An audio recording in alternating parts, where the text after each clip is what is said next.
I mean, I think the first thing is to look at the sort of landscape of what you're dealing with and how much vested interest is there in not changing, and a realistic look at what that is.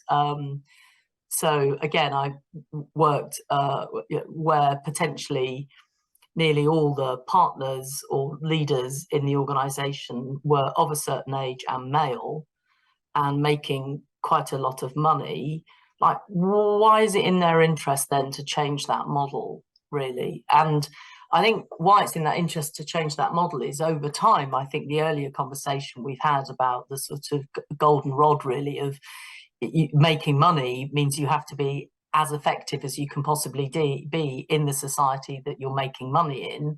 And over time, as we've seen, the empowerment of women, for example, and the fact that more of us are working even when we have children, it's not ideal, but we have more power and we have more money to be powerful, at which point organisations have to think about that in a different way.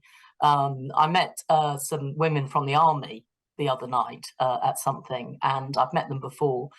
And this woman, who must only be late 30s, said that when she joined, which isn't that long ago, she didn't join at 20, she joined late 20s, in the syllabus was still flower arranging for female officers in the army.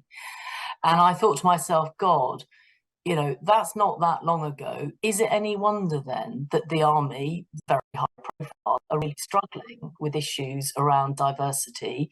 And when I say that, issues around diversity in a really bad way for some of the women in the forces. So I think there's kind of, how do you explain to people it's in their interest to change? How do you let them look at what their business model is and how it will be in the future?